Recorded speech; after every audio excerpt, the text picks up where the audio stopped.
ঈদের তৃতীয় দিন যেন তিল ধারণের ঠাঁই নেই কক্সবাজার সমুদ্র সৈকতে। গরমের তীব্রতা উপেক্ষা করে সমুদ্র স্নানে মেতেছে হাজারো পর্যটক।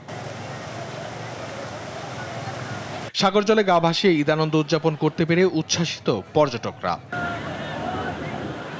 সাগরকন্যা কুয়াকাটাতেও নীল জলে গা ভাসালেন হাজারো মানুষ। সূর্যোদয় ও সূর্যাস্ত দেখতে নানা প্রান্ত থেকে ছুটে এসেছেন ভ্রমণ পিপাসুরা। বান্দরবনের নীলাচল, শৈলপ্রপাত, মেঘলা, নাইখ্যাংচুরি ও শৈলচূড়ায় বেড়েছে পর্যটকদের ভিড়। দীর্ঘদিন বান্দরবন পর্যটন খাতে ভাটা কাটিয়ে যেন এক নতুন করে প্রাণ ফিরে পাওয়া।